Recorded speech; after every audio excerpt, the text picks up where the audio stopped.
the resources needed for harbor maintenance as they were intended.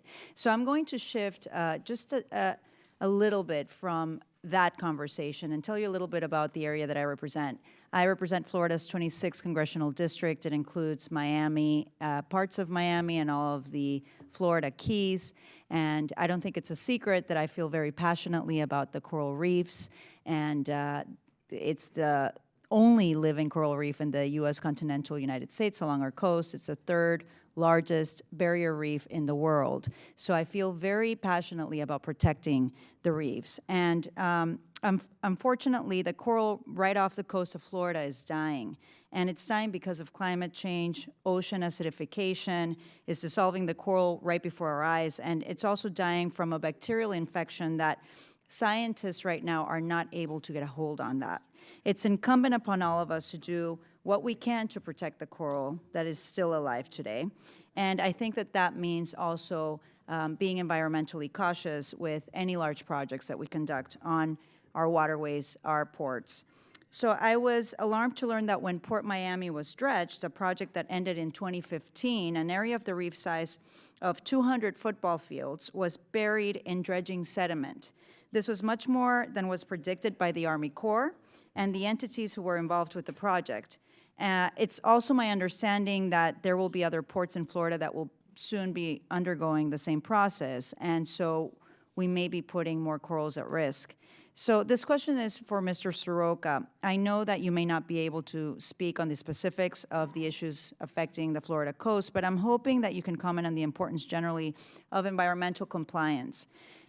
You're from California. California is usually good environmental stewards and very good on these issues. So I'm hoping that you or anybody else in the panel can provide suggestions on how we can responsibly dredge our very important harbors to adequately address heavy ship traffic without unnecessarily harming our precious ecosystems.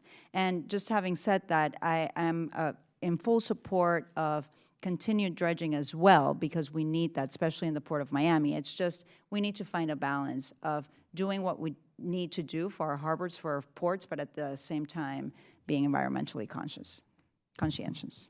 Representative Powell, you just struck the chord, and that is the balance between the environmental stewardship and what we do on our commercial and construction activities. The ports of Los Angeles and Long Beach date back to year 2006 with their clean air action plans, devised originally to help reduce specific air quality requirements that we had made commitments on to our community. And we flash forward, we delivered on those commitments some 6 years ahead of our promissory time frame. In an area specifically around truck and traffic activities, Congressman Lowenthal led an effort in the early part of that decade to work on distributing trucks in a better way to reduce idling, congestion on our freeways, and avoid times where our children are going to school, day and afternoons. Specifically, to answer your question around dredging, we have numerous regulations in the state of California. We also follow the federal regulations around water species and anything else that we see that is necessary on the dredging concept.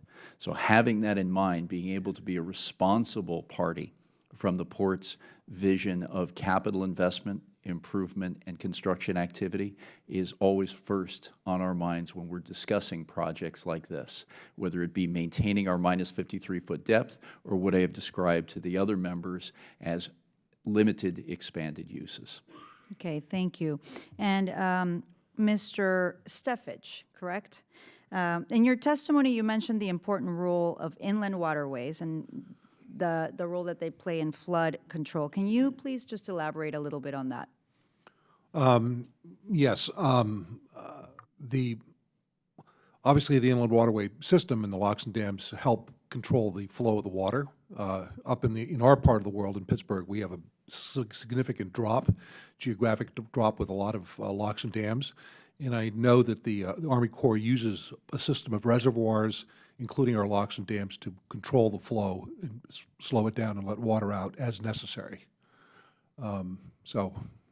Okay, thank you very much. And if I had more time, I would continue to comment, but I don't want to violate my own rules. So I will now recognize the gentleman, Palmer. Where